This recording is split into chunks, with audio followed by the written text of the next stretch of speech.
నభుతో నా భవిష్యత్ కేవలం 9% వ్యయంతో మన మ్యారీ గోల్డెన్ డైమండ్స్ లో నక్షిమేళ. Mary golden diamond KPHP metro station Hyderabad.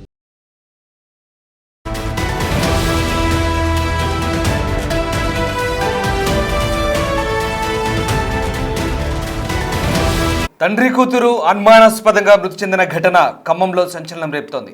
భార్య రమ్యపైనే స్థానికులు అనుమానాలు వ్యక్తం చేస్తున్నారు. ఇంట్లోనే 3 రోజులుగా ఇద్దరి మృతదేహాలు పడి ఉన్నాయి. నిన్న ఉదయం కూడా బయట కనిపించింది రమ్య. అయినా ఎందుకు చెప్పలేదనే అనుమానాలు వ్యక్తమవుతున్నాయి. ఎవరైనా చంపేశారా, లేదంటే భార్యే చంపేసిందా? తీవ్ర గాయాలతో భర్త రాము, కూతురు ఇద్దరు కూడా మృతి చెందున్నారు. రక్తపు మడుగులో పడి ఉంది తండ్రి కూతురు శవాలు. దాడి చేసింది ఎవరు, భార్య ఏం చేసిందనే అనుమానాలు అయితే వ్యక్తమవుతున్నాయి. ఇక పోస్ట్ మార్టం రిపోర్ట్ కీలకంగా మారింది. ఖమ్మం జిల్లాలో చోటు చేసుకునే ఘటన సంచలనం రేపుతుంది. ఎవరో దాడి చేస్తేనే చనిపోతారంటూ స్థానికులు చెప్తున్నారు. ఆ ఇంట్లో ఏం జరిగిందనే దానిపై అనుమానాలు వ్యక్తమవుతున్నాయి. ఖమ్మం మామిళ్ళగూడెం బొడ్రాయి సమీపంలో ఈ ఘటన చోటు చేసుకుంది. 5 ఏళ్లుగా అక్కడే అద్దెకుంటున్నారు రాము, రమ్య. 2 రోజులుగా రాము ఫోన్కి స్పందించట్లేదు. అనుమానంతో బంధువులు రావడంతో నిజం వెలుగులోకి వచ్చింది. ఆసుపత్రిలో భార్య కూతురు చికిత్స పొందుతున్నారు. ఓ చిన్న పేపర్లో రిపోర్టర్గా ఉన్నారు రాము. ఖమ్మంలో జరిగిన ఈ ఘటన ప్రస్తుతం మిస్టరీగా మారుతోంది.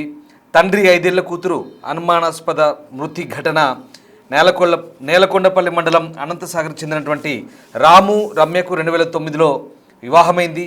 ఈ దంపతులకు 2 చిన్నారులు ఉన్నారు, ఆడపిల్లలు. ఖమ్మం నగరంలోని మామిళ్ళగూడెం బొడ్రాయి సెంటర్లో కుటుంబ సభ్యులతో కలిసి అద్దెకుంటున్నాడు రాము. ప్రైవేట్ ఉద్యోగం చేస్తూ జీవనం సాగిస్తున్నాడు. అతనుండే ఇంటి సమీపంలో దుర్వాసన వస్తుండని స్థానికులు గమనించారు. మృతుడి భార్య రమ్య కూడా ఆదివారం ఉదయం ఇంట్లో ముంగిట తిరుగుతూ కనిపించింది. అయితే దుర్వాసన ఎక్కువగా వస్తుండడంతో స్థానికులు ఇంటి కిటికీ తెరిచి చూస్తే రాము, అతడి 5 ఏళ్ల కూతురు రమ్య విగత జీవులుగా రక్తపు మడుగులో పడి ఉన్నారు. స్థానికులు ఇంటి తలుపులు పగలగొట్టి చూస్తే మృతుడి భార్య రమ్య దుప్పటి కప్పుకొని అపస్మారక స్థితిలో పడి ఉంది. నోటి వెంట నురగ రావడం కనిపించింది. చిన్న కూతురు నుదుటిపై బలమైన గాయం కనిపించింది. దీంతో వెంటనే స్థానికులు పోలీసులకు సమాచారం ఇచ్చారు. తల్లి కూతురును ఖమ్మం ప్రభుత్వ ఆసుపత్రి తరలించి ఐసీయూలో చికిత్స అందిస్తున్నారు. వీరి పరిస్థితి నిలకడగా ఉన్నట్లుగా వైద్యులు చెప్తున్నారు. అయితే మృతులు రాము, దివ్య అనుమానాస్పదంగా మృతి చెంది 2 రోజులు అయ్యుండొచ్చంటూ అధికారులు భావిస్తున్నారు. అతని మొబైల్కు వచ్చిన ప్రతి కాల్ను భార్య లిఫ్ట్ చేస్తూ అతడి ఆరోగ్యం బాగాలేదని, నిద్రపోతున్నాడంటూ రమ్య చెప్పినట్లుగా మృతుడి పేరెంట్స్ చెప్తున్నారు. ప్రస్తుతం ఖమ్మం టౌన్ పోలీసులు ఘటనా స్థలానికి చేరుకొని వివరాలు సేకరించారు. ఈ కుటుంబ సభ్యుల ఫిర్యాదు మేరకు కేసు నమోదు చేసుకొని దర్యాప్తు చేస్తున్నారు. ఖమ్మంలో జరిగిన ఈ ఘటన ప్రస్తుతం సంచలనం రేపుతోంది. ఇక నేలకొండపల్లి మండలం బుర్హాన్పురంలో ఈ ఒళ్ళు గగురు పొడిచే ఘటన వెలుగు చూసింది. ప్రస్తుతం భర్తను 5 ఏళ్ల కుమార్తెను ఆ మహిళే కడతెరిచినట్టుగా వార్తలు అందుతున్నాయి. 3 రోజుల పాటు వారి మృతదేహాలతో ఒకే ఇంట్లో గడిపిన ఉదంతం స్థానికంగా కలకలం రేపుతోంది.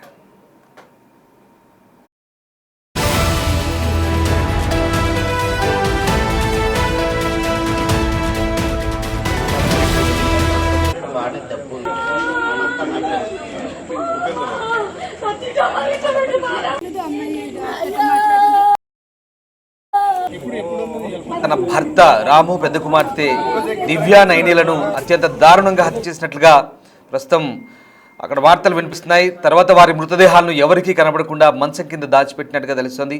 గత 3 రోజులుగా ఆమె ఆ శవాలతోనే ఇంట్లో ఉంటున్నట్టుగా సమాచారం. ఇక మరో చిన్నారిపై కూడా దాడి జరిగింది. తన చిన్న కూతురు దీక్షను కూడా చంపేందుకు రమ్య ప్రయత్నిస్తున్నట్టు తెలుస్తోంది. విషయం బయటకు పొక్కుతుందనే భయంతో రమ్య ఎలకల మందు తాగి బలవన్మన్నానికి కూడా ప్రయత్నించినట్టుగా తెలుస్తుంది. అయితే రమ్య సోదరుడిచ్చిన సమాచారంతో పోలీసులు రంగంలోకి దిగారు. తలుపులు పగలగొట్టి లోపలికి వెళ్తే బీభత్సమైన దృశ్యం కనిపించింది. ప్రస్తుతం ఈ కేసుకు సంబంధించి కారణాలన్నీ కూడా మిస్టరీగా కనిపిస్తున్నాయి. మా ప్రతినిధి భాస్కర్ జైన్ అవుతున్నారు ఖమ్మం నుంచి.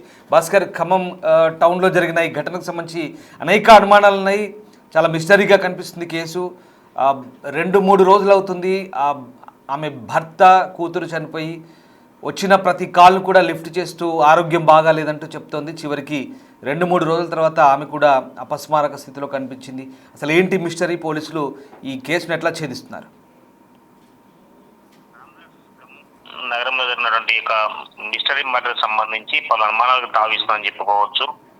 కూతురుతో సహా రాము అనుమానాస్పద స్థితిలో మృతి చెందగా, మరోవైపున రితిక సంబంధించి రితికతో పాటు తల్లి కూడా అపస్మార స్థితిలో అంటే పురుగు మందు దాగి ఉన్న నేపథ్యం అయితే ఉంది. ఒకవైపు చిన్న కూతురు మొత్తానికైతే ఇద్దరు తండ్రి బిడ్డ ఒక్కసారి మృతి చెందగా, మరోవైపున చిన్న కూతురు పెద్ద కూతురుతో సహా తల్లి తన యొక్క జీవితాన్ని తను చాలించే విధంగా ఒక మర్డర్ ప్లాన్ ప్రకారం ఒక మర్డర్ చేసేసి కట్టుకున్న భర్తను 7 అడుగులు నడుస్తానని సాక్షిగా మాట చేసినటువంటి భార్యని భర్తను అనుమానాస్పద స్థితిలో మృతి చెందే విధంగా చేసిందంట. తానే హత్య చేసి ఒక సినిమా కథను రక్తగట్టించే విధంగా చేసినట్టు కూడా అక్కడ ఉన్న బంధువులు కావచ్చు, స్థానికులు చెప్తున్న నేపథ్యం అయితే ఉంది. ఈ ఘటన శుక్రవారం జరిగిందనేది స్థానికులు చుట్టుపక్కల చెప్తున్న నేపథ్యం అయితే ఉంది. ఖమ్మం నగరంలో బురహాన్పురం ప్రాంతంలో నివసిస్తున్నటువంటి రాము గత కొన్ని 4 సంవత్సరాల క్రితం కూడా ఆ ప్రాంతానికి వచ్చేసి ఆయన ఒక PDF అంటే ఒక డిజిటల్ పేపర్ లో రిపోర్టర్ గా పనిచేస్తున్న నేపథ్యం అయితే ఉంది. ఇరువురు కూడా వీళ్ళంతా కూడా ఖమ్మం వచ్చినప్పటి నుంచి కూడా వారంలో 4 రోజుల వరకు కూడా ఘర్షణ పడుతూ మరలా అంతా కలిసి ఉండే వాళ్ళంటూ స్థానికులు చెప్తున్న నేపథ్యం అయితే ఉంది. గడిచిన శుక్రవారం సైతం కూడా అక్కడంతా కూడా గొడవ పెట్టుకొని మరలా నైట్ పూట అంతా కలిసి హ్యాపీగా చుట్టుపక్కల కాలనీలంతా కలయి తిరిగారట. మరోవైపున శనివారం నుంచి కూడా రాము చిన్న కూతురు కూడా అసలు కనిపించిన పరిస్థితి నెలకొని ఉంది. ఏమైంది అని చుట్టుపక్కల వాళ్ళు అడిగితే జ్వరం వస్తుందని చెప్పడం, తర్వాత అంతకంటే ముందు గురువారం రోజున రాము వాళ్ళకి సంబంధించిన బంధువులకు సంబంధించి ఒకళ్ళు హాస్పిటల్కి వస్తే వాళ్ళంతా కూడా వీళ్ళ ఇంట్లోనే ఉన్నారు. వీళ్ళ ఇంట్లో ఉన్న తర్వాత వీళ్ళ ఇంట్లో మెడిసిన్స్ కూడా ఉన్నాయి. వాళ్ళు మెడిసిన్స్ కోసం అతను హాస్పిటల్ జాయిన్ చేసిన తర్వాత అతనుకు పరిస్థితి విషమించడంతో రాము బంధువులు హాస్పిటల్ అడ్మిట్ అయ్యారు. కొన్ని మెడిసిన్స్ కోసం అంటూ వాళ్ళు ఫోన్ చేసిన తరుణంలో రాము భార్యనే ఫోన్ ఎత్తడం, ఆమె కూడా చివరకు ఆయనకు వెళ్తూ బాగలేదని చెప్పడం కూడా ఒకవైపున చూసుకుంటే ఆమెకు రాము భార్య మొత్తానికి తాను రాంగ్ ట్రాక్ పట్టించి వాళ్ళంతా కూడా వాళ్ళకు సరైన సమాధానం చెప్పిన పరిస్థితి నెలకొని ఉన్నది.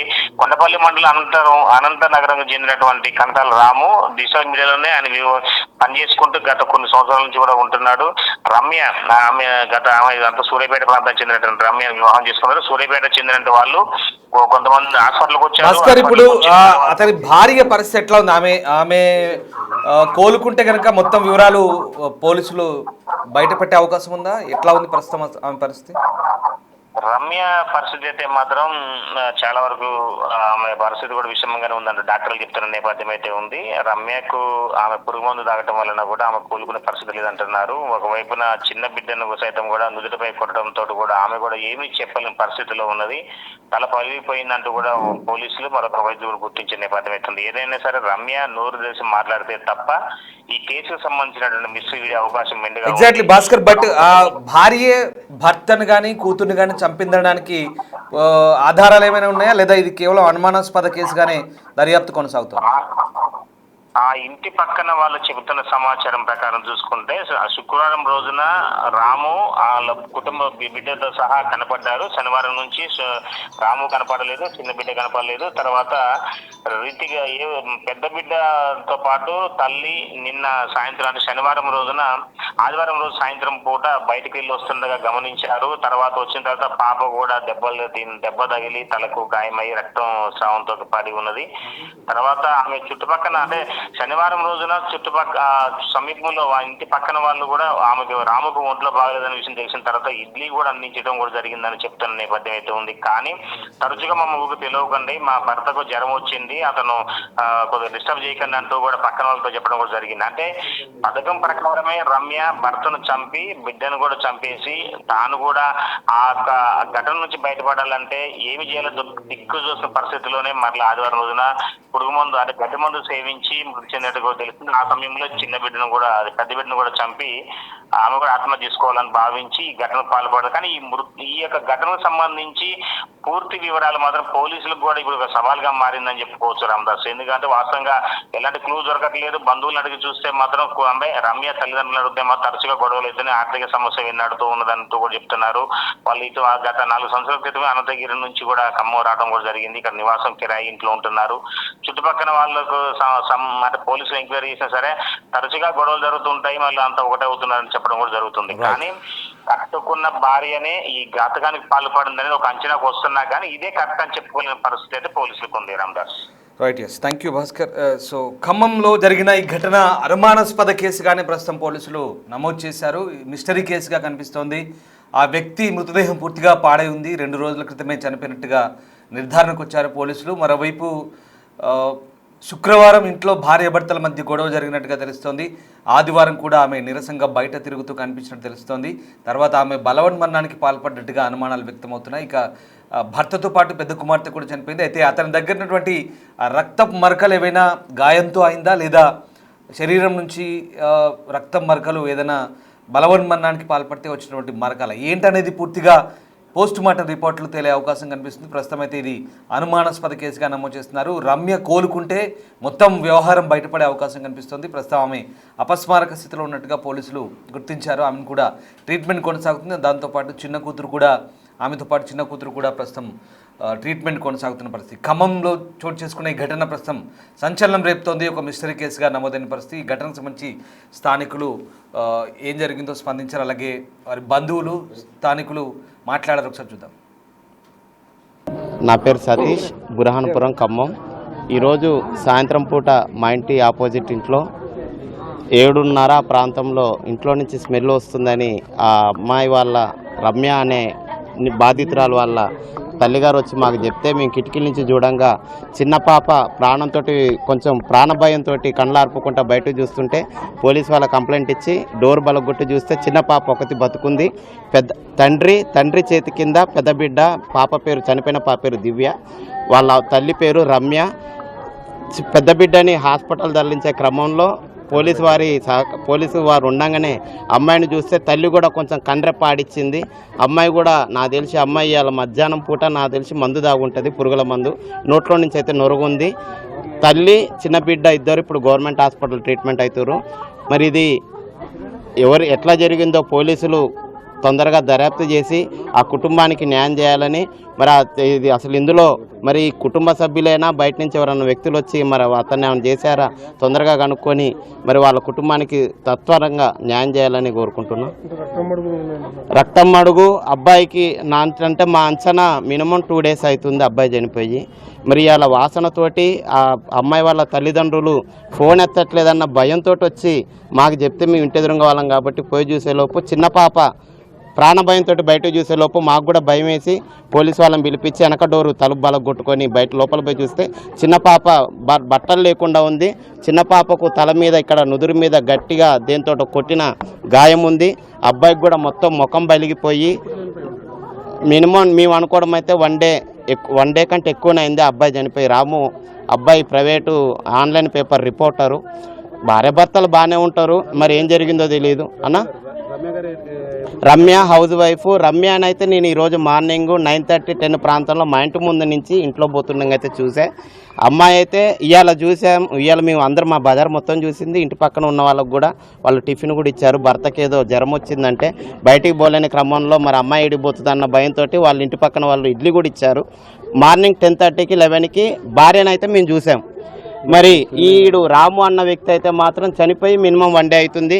మరి ఇందులో ఎన్ని కోణాలు ఉన్నాయో పోలీసు వారు వేగంగా వాసన నాకు నిన్నటి నుంచి వచ్చింది కానీ అన్న ఇప్పుడు మోరీలు తీస్తున్నారు కాబట్టి ఆయన పందికొక్కులు చనిపోయిన దానితో అనుకున్నాం తప్ప ఇట్లా బాడీ అనుకోలేదు.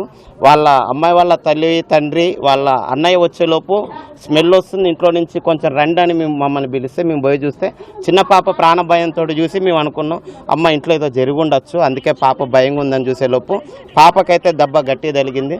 పాప అయితే మరి మా అమ్మాయి కూడా ప్రాణాంతకంగానే ఉంది. గవర్నమెంట్ హాస్పిటల్ తీసుకుపోయారు. ఇప్పుడు మీ అమ్మాయి దగ్గరికే పోతున్నాం. చిన్న పాప భార్య బతకాలని భగవంతుని కోరుకుంటూ మరి హత్యకి వీళ్ళు ఇక్కడ ఉండబట్టి 5 years. వీళ్ళది నేలకొండపల్లి అనంతనగరం అబ్బాయి వాళ్ళది. గతంలో ఏమి లేవు. భార్య భర్తలు అయితే మంచిగా ఉంటారు. ఇక ఇంట్లో గొడవలు అయ్యి భార్య భర్తలకైతే సహజం. ఆ గొడవలతోటి ఇది జరిగిందని అయితే మేము అనుకోవట్లేదు. పెద్ద బిడ్డ దివ్య 5 సంవత్సరాలు, కణతాల రాము అబ్బాయికి మ్యాక్సిమం 32 years ఉండొచ్చు. తండ్రి పెద్ద బిడ్డ ఇద్దరు చనిపోయారు. చిన్న పాపకి గాయంతో నుదురు మీద ఏదో గట్టిగా ఇది సుత్తేనో కర్రతోట కొట్టిన గాయం ఉంది చిన్న పాపకు. అమ్మాయి హాస్పిటల్లో ఉంది. భార్య కూడా పురుగుల మందు దాగి ఇప్పుడు గవర్నమెంట్ హాస్పిటల్ చికిత్స పొందుతుంది. ఫోన్ చేసి ఇట్లా మెడిసిన్ ఉన్నాయి బాబాయ్ తీసుకురారా హాస్పిటల్లో ఆపరేషన్ చేయాలి అంటే తెస్తలేకపోయినామా. హాస్పిటల్కి వచ్చి ఇచ్చి నేను ఇంటికి వస్తా అని చెప్పింది. సరే ఇవ్వు అని అన్నా అంటే ఎందుకు రా మరి నువ్వు రావంటే నాకు చేతగట్లుకున్నావా నేను రాను అన్నాడు. అంటే సార్ నువ్వు రాకుండా మళ్ళీ మెడిసిన్ అన్న తెచ్చియ్యి అని చెప్పిన. అంటే తెస్తలే అన్నాడు. అన్నాక మేము ఉదయం నుంచి చేస్తుంటే మధ్యాహ్నం ఎప్పటికో వచ్చినాం మేము హాస్పిటల్కి. ఎన్నిసార్లు ఫోన్ చేసినా కానీ ఫోను లిఫ్ట్ చేయట్లేదు సార్. లిఫ్ట్ చేయకుండా 10 సార్లు చేస్తే 10 సార్లకి ఒక్కసారి చేసింది, ఒక్కసారి ఎత్తింది. ఎత్తి అత్తయ్య ఈయన పడుకుంటూ చేతగట్లేదని పడుకుండా అన్నది. అంటే పడుకుంటే హాస్పిటల్కి మరి మందులు కావాలి అమ్మాయి కొంచెం ఇచ్చిపోను ఓపీ చేసుకొని అంటే ఆయన ఒక అరగంటకు వస్తాడు అత్తయ్య అన్నది. అరగంటకు వస్తాడంటే సరేలే అరగంటకు వచ్చి ఇవ్వని అన్న. అరగంట పోయింది, గంట అయింది రావట్లే. ఆపరేషన్కి రెడీ చేస్తారు మా సార్ని. అయితే ఇట్లా అమ్మాయి ఇట్లా హాస్పిటల్కి రెడీ చేస్తారు అంటే అన్నదిగా మళ్ళీ వస్తలే అత్తయ్య పడుకుండు, వస్తలే అత్తయ్య పడుకుండు మొన్నటి నుంచి అంటుంది. అంటే అదేందమ్మా హాస్పిటల్ ఆపరేషన్ టైం అవుతుందమ్మా అట్లా ఎట్లా అంటే ఇక ఎన్నిసార్లు చేసినా ఇంక ఎత్తట్లే. మళ్ళీ 10 సార్లు చేస్తే ఒకసారి ఎత్తి వస్తాడని చెప్తుంది. నైట్ 10 వరకు కూడా ఇదే నేనేం చేసినంటే ఈ మందులు ఏం రావాలని చెప్పి మళ్ళీ తీసుకొని మెడిసిన్ ఆపరేషన్ ఎట్లా ఇచ్చేసిన. ఈ లోపల ఆపరేషన్ అయిపోయింది. నైటు 10కి ఫోన్ చేస్తే అప్పుడు కూడా ఎత్తకుండా మక్క ఫోన్ చేసింది నాకు వాళ్ళమ్మ. ఫోన్ చేసి ఏంద్ర ఏడున్నోరా అంటే ఇటు హాస్పిటల్కి వచ్చినాక ఈయనకు ఆపరేషన్ అయితే మరి చెప్పకపోయినా నాకు నేను వద్దునా అన్నది. అంటే నేను అన్నగా ఏమో లెక్క ఏముందిలేగా మేము వస్తాంలే రేపు ఎల్లుండిలో వద్దులే నేను వస్తా అంటే వద్దులే అన్న. వద్దులే అంటే సరేలే అని చెప్పి ఇట్లా సంగతి అక్క మందులు తీసుకుపోయిండు, మందులు తేలేదు, ఆపరేషన్ టైం అవుతుందన్నా కూడా మందులు తీసుకురాలేదు. మరి మందులన్నీ ఇచ్చిపోతే బాగుంటుంది అంటే అదేంటి జ్వరం తగిలాగానే మందులు వాడు మాట్లాడటానికి ఏముంది, వాడు మాట్లాడటం లేదే, ఆ అమ్మాయే మాట్లాడుతుంది, వాడు ఎన్నిసార్లు చేసినా మాట్లాడలేదే అని చెప్పిన. రమ్యనే మాట్లాడుతుంది అన్న నేను. అంటే సరేలే అని చెప్పేసి మాట్లాడు అదేందని మా అక్క ఫోన్ చేసి అదేంద్ర బాబాయ్ హాస్పిటల్ ఉంటే మందులు ఇవ్వాలిగా అని అమ్మాయి మా అక్క ఫోన్ చేసినా అమ్మాయే మాట్లాడిందంట, వాడిని మాట్లాడలే. అంటే హాస్పిటల్ మందులు ఇచ్చి వచ్చింది అమ్మాయి అంటే అత్తయ్య లేవలేదు అత్తయ్య పడుకుండు చేతగాక పడుకుండు అన్నదంట. ఎంత చేతగాకుండా మందులు ఇవ్వడానికి ఏముంది అమ్మాయి, వాడికి ఫోన్ అంటే పడుకుండు అత్తయ్య అన్నదంట. వాడికి ఫోన్ నీ మాట్లాడుతానే పడుకున్నాను అంటుందంట మా అక్కతో కూడా. అంటుంటే ఇట్లా అంటే సరేలే అక్క ఒకవాడు ఫోన్ ఎత్తి వాడు మాట్లాడితే చెప్పక్క ఇట్లా మందులు తీసుకొచ్చి మన హాస్పిటల్కి అని నేను చెప్పిన. అంటే సరే చెప్తులే అన్నది. ఈ లోపల మా అక్క చేసినాక ఇట్లా అన్నట్రా ఇట్లా అన్నది, ఆ అమ్మాయి మాట్లాడింది వాడు మాట్లాడట్లేదు, వాడైతే మాట్లాడట్లేదు, మరి ఆ అమ్మాయి మాట్లాడుతుంది ఇట్లా అంటుందంటే ఇంకా సరేలే అక్క నీ మెడిసిన్ తీసుకొని ఇచ్చేసిన అయిపోయింది అన్నాక ఇక నేను మా మరిది కొడుకు ఇక్కడే ఉంటాడు ఖమ్మంలో. అయితే నేను అనగా సంగతి రాయ రామోళ్ళ ఇంట్లో మందులు ఉన్నాయిరా మందులు తీసుకురాయా అంటే తెస్తారే పెద్దమ్మండు. నైట్ 10:30కి నా మధ్య కొడుకు నైట్ 10:30కి ఇక్కడికి వచ్చిండు. రాత్రి 10:30కి వస్తే గేటు నేను మధ్యాహ్నం అడిగింది మా అక్క తిట్టినాక మందులు ఇవ్వడానికి ఏదైనా తిట్టినాక అప్పుడు సర్లే ఇస్తాంలే అత్తయ్య ఎవరిని వస్తే మరి పంపిస్తే ఇవ్వండి అంటే సర్లే ఇస్తాంలే అన్నదంట. అన్నాక నాకు ఫోన్ చేసింది, అప్పుడు ఫోన్ చేసింది ఇయ్యమ్మ. ఫోన్ చేసి ఏంది అత్తయ్య మరి ఎవరి నుండి పంపి అత్తయ్య అన్నది. అంటే ఇదేనమ్మా ఇంతేనమ్మా ఒకళ్ళ డబ్బులు లేకుంటే ప్రాణం పోవటమే కదా, మందులు ఇయ్య రైతులు మీరు ఏం రైతులు అని నేనంటే అత్తయ్య ఆయన లేవలేదు అత్తయ్య అన్నది. అంటే నేను మా బుడ్డి వెంకటసాయిని పంపిస్తా వాడికి అంటే సరే పంపి అత్తయ్య అంటే ఎన్నింటికి పంపిస్తావని అడిగింది. అంటే ఎన్నో ఒక ఇంటికి వస్తాడు వాడు కాలేజీలో ఉండు, వాడు వచ్చినప్పుడు ఆ టైంకి ఇవ్వండి అని చెప్పిన. అంటే సరేలే అని మధ్యాహ్నం అయింది. మధ్యాహ్నం రాకపోతే మళ్ళీ చేసింది నాకు చేసి ఏంది అత్తయ్య ఇంకా రాలేదని అడిగింది. అంత ముందేమో ఎత్తలే అసలు ఎన్నిసార్లు చేసిన. మాట్లాడితే వస్తాడులే వచ్చినప్పుడు ఇవి అన్న. వాడు 10:30కి వచ్చిండంట నైట్. ఇక్కడ 10:30కి వస్తే బయటకు వచ్చి ఇచ్చిందంట మందులు. వాడు లోపల పోనీలే ఇక ఆ అమ్మాయి బయటకు వచ్చి ఇచ్చేసిందంట మందులు. ఇక అదే నేను పొద్దున కూడా మరి ఫోన్ చేసిన సరే జ్వరం తగిలింది అన్నది ఎట్టుందో కనుక్కుంది. నేను అంతకుముందు ఆయన హాస్పిటల్ తీసుకుపో వాళ్ళు జ్వరం తగిలితే అన్న నేను అంటే చూస్తాడు అత్తయ్య చూసి రేపు తీసుకుపోతాం అత్తయ్య అన్నది. అన్నాక మళ్ళీ నైట్ పొద్దుటీలు ఫోన్ చేసి నేను పొద్దున ఫోన్ చేసిన సార్ జ్వరం ఎట్టుందో కనుక్కుందాం మందులు గిందులు అని నేను ఫోన్ చేస్తే లిఫ్ట్ చేయలేదు. ఒక్కసారి చేసాను సార్ పొద్దున ఎత్తలే ఫోను. ఇంకా అదే సార్ లాస్ట్ నా కొడుకు మొన్న పొద్దుటీలు 10:30కి మాట్లాడిండు 10:30-11ంటికి. ఇక 2 రోజులు కూడా ఆ అమ్మాయి ఎత్తుతుంది, ఆ అమ్మాయి మాట్లాడుతుంది, నా కొడుకుతో మాట్లాడి లేదమ్మా.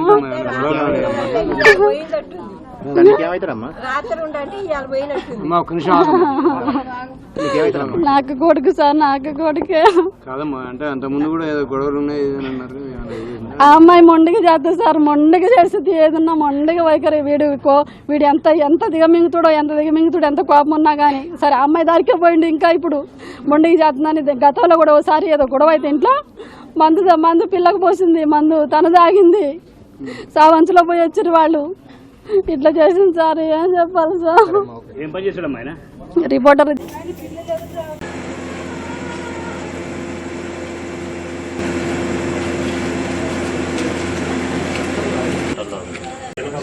చిన్న పాప